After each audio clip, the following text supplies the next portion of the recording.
The signature promise on which the Prime Minister was elected was to, quote-unquote, negotiate a win with the Americans, to get a deal by July 21st. And here we are, late October, still no deal, still no win, still no elbows, still no jobs, and American tariffs have doubled since the Prime Minister promised. I'll tell you how the Prime Minister how he will deal with the auto sector. He will look at the auto workers in the eyes and he will say, we will fight for your job. Today, another terrible tragedy. As they laugh, 1,200 workers at the Ingersoll Cami plant learned that they would lose their jobs after that Prime Minister promised he would negotiate a win and that he would keep their jobs here in Canada. They join with 2,000 workers in Brampton, many more in Oshawa. We'll fight for these jobs. Not only will we do that, but this morning we were already on the phone with the company to be in solution mode. We were with the GM CEO, with the Unifor Labor, and also with Doug Ford and Vic Fideli. Our goal is to bring back a new model to Ingersoll, and we're on it. Thank you. Something unusual is happening in Ottawa. The air feels charged, the tension almost visible. Cameras are rolling, microphones are hot, and every eye in Parliament is locked on one thing, a fiery face-off that no one saw coming. On one side stands Pierre Poilievre, the Conservative leader, his voice sharp, unrelenting, accusing the Prime Minister of breaking promises, costing jobs, and blaming everything but himself. On the other, Mélanie Joly, the minister responsible for Canada-US trade, armed with the calm but firm confidence of someone ready to fire back. What was supposed to be a routine parliamentary exchange has erupted into a full-scale political storm that's shaking the Canadian government to its core and sending waves across the border into the United States. She announced just now that she talked to this person, and she talked to that person, and she talked to this other person, and she talked, and she talked, and they talk, and they talk, and nothing gets done, Mr. Speaker. Canadians are tired of talk. This isn't just another political spat. This is about the very heart of Canada's trade relationship with its most important partner, the United States.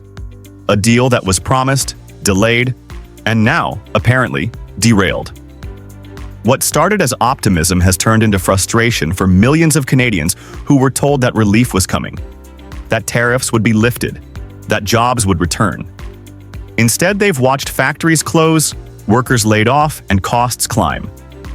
And now, a single question echoes through the House of Commons. Who is responsible? Pierre Poilievre isn't holding back. He's seizing the moment, accusing Prime Minister Trudeau and his team of failing not only to secure a deal, but to even tell the truth about what went wrong. The signature promise on which the Prime Minister was elected was to, quote-unquote, negotiate a win with the Americans, to get a deal by July 21st. And here we are, late October, still no deal, still no win, still no elbows, still no jobs, and American tariffs have doubled since the Prime Minister promised. The Prime Minister, he says, promised to get a deal by July 21st. That deadline has come and gone. It's late October now, and still no deal, no jobs, no progress. Instead, Poilievre points out, American tariffs have doubled. Workers are angry, businesses are scared. And in communities like Windsor, Ontario, the heart of Canada's auto industry, there's growing fear that more job losses are coming. The tension between the two sides of Parliament isn't just political, it's personal, emotional, and deeply tied to people's livelihoods. Then comes the moment that sparks the viral clip. I'll tell you how the Prime Minister how he will deal with the auto sector. He will look at the auto workers in the eyes and he will say, we will fight for your job. Poilievre's voice cuts through the noise. So yes or no, he demands. Did the Prime Minister or his staff see the Ontario ad before it went out? He's referring to a government advertisement, one that the Prime Minister has apparently blamed for derailing the trade negotiations. The claim sounds absurd, almost unbelievable. Could a single provincial ad really have stopped a multi-billion-dollar international deal? Poilievre wants an answer. The country wants an answer. But instead of a simple yes or no, Joly rises to respond. Her tone is firm but restrained. Our government, she begins, was elected to negotiate an agreement with the United States that's in the interests of Canadian workers and Canadian industries. She reminds Parliament that they will not sign any deal, especially one that favors American interests over Canadian sovereignty.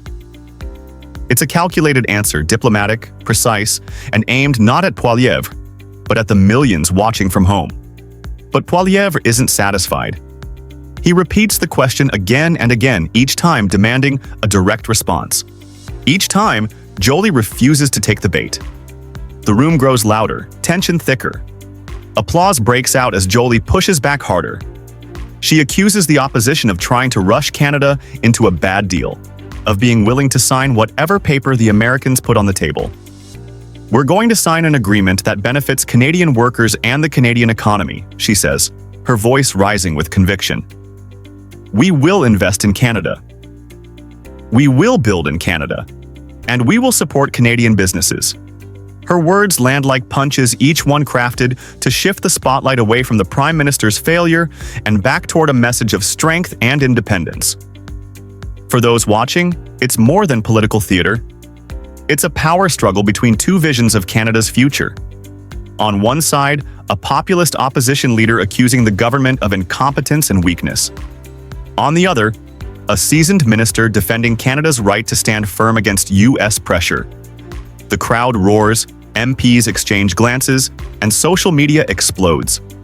Within minutes, the clip trends under hashtag Joly versus Poilievre. Some call it the Ottawa Smackdown. Others call it a masterclass in controlled debate. Whatever the label, one thing is clear: it's gone viral. But behind the viral moment lies a much deeper issue. Canada's trade relationship with the United States has been under severe strain for months. What began as a push for a win-win deal has turned into a frustrating stalemate. American tariffs on Canadian goods, especially steel, aluminum, and autos, have doubled. For Canadian exporters, that means fewer contracts, higher costs, and layoffs. For consumers, it means higher prices. And for politicians, it means blame lots of it. Poilievre's argument hits home because it speaks to a growing feeling among Canadians that their government talks tough, but delivers little. He's channeling the frustration of factory workers, small business owners, and struggling families. 100,000 Canadians are out of work, he reminds Parliament. The Prime Minister looked those workers in the eyes and said there would be a deal by July. He broke that promise. Each word is designed to sting and to stick. Joly, meanwhile, knows that every response she gives will be dissected by pundits, journalists, and voters. Her goal isn't to convince Poilievre, it's to reassure the public that the government has a plan. That patience, not panic, will lead to results. Just because the leader of the opposition keeps asserting the same fake premise doesn't make it real, she says sharply.